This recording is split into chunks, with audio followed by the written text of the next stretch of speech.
নমস্কার বন্ধুরা, আদিকতার ব্লগে আপনাদের স্বাগত। আজকে শনিবার আর এখন বিকেল 5:30 মতন বাজে। আজকে আমরা বেরিয়ে পড়েছি ঘুরতে। আদির বাবার আজকে কাজ তাড়াতাড়ি হয়ে গেছে যেহেতু স্যাটারডে। তো আর আদিরও কিন্তু আজকে দুপুরে ঘুমায়নি, কেননা আদি আজকে তাড়াতাড়ি ঘুম থেকে উঠে পড়েছে। তো বেলাতে ওর ঘুম পেয়ে গেছিলো, তাই বেশ কিছুক্ষণ বেলায় ঘুমিয়ে নিয়েছে। আর যেহেতু বেলাতে ঘুমিয়েছে তাই আর দুপুরের দিকে ওর ঘুম পায়নি।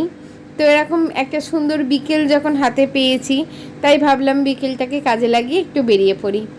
আর অনেক দিন ধরে ইচ্ছাও করছিল একটু আইসক্রিম পার্লারে গিয়ে আইসক্রিম খাওয়ার, অনেক দিন খাওয়াও হয়নি।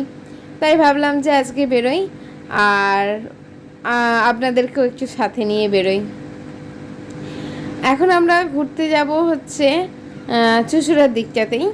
তারপরে চুঁচুড়া একটু ঘুরে তারপর চন্দননগরের দিকে যাব।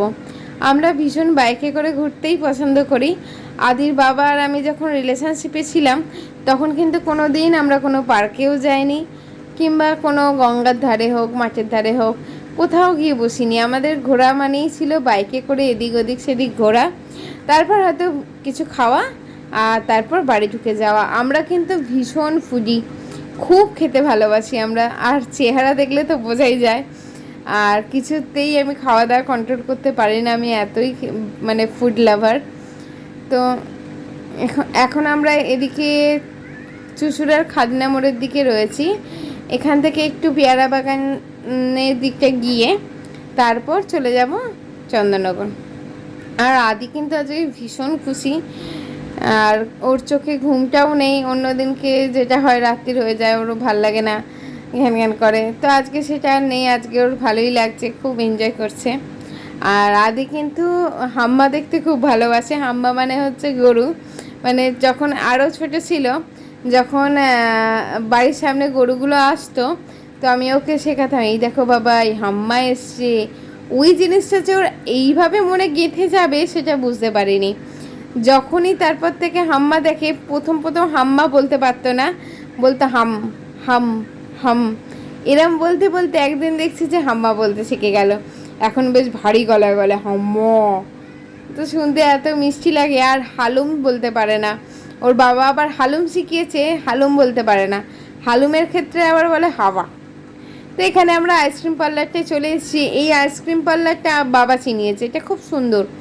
অন্য জায়গায় কি হয়, অন্য আইসক্রিম পার্লারগুলোতে নয় সানডে অর্ডার করতে হয়। তো এই আইসক্রিম পার্লারটা পুরো আমুলের ডিলারশিপ বোধহয় ওনারা। তো এই আইসক্রিম পার্লারটায় আমুলের যে কোনো আইসক্রিম অর্ডার করে এখানে বেশ খানিকক্ষণ বসে বসে নিশ্চিন্তে খাওয়া যায়। তো আমরা বেসিক্যালি একটা করে স্কুপ নিয়েছি, একটা করে কোন নিয়েছি।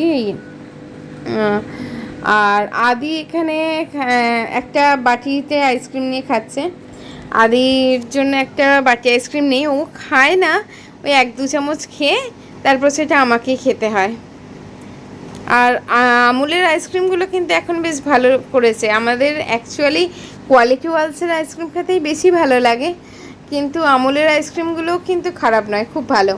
আর তার সাথে মাদার ডেয়ারির একবার আইসক্রিম খেয়েছিলাম, ওটাও কিন্তু খুব ভালো ছিল। তো বেসিক্যালি এই কটা জিনিসের আইসক্রিম খেতে আমরা খুব ভালোবাসি। আমরা ভীষণ চুজি খাওয়া দাওয়ার ব্যাপারে, মানে বেস্ট প্রোডাক্টটাই আমরা সবসময় চুজ করি। তো এখন আমরা এবার বাড়ির দিকে রওনা হব, অনেকক্ষণ হয়ে গেছে ঘুরেছি।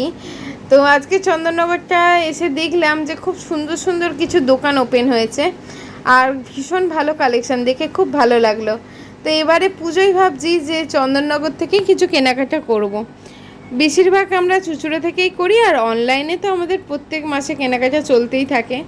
তো এবারে আমরা ভাবছি চন্দননগর থেকেই করব। চন্দননগরের কালেকশানগুলো খুব সুন্দর।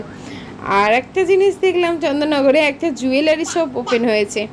সো এটা ইমিটেশন জুয়েলারি, কিন্তু কালেকশানটা খুব ভালো।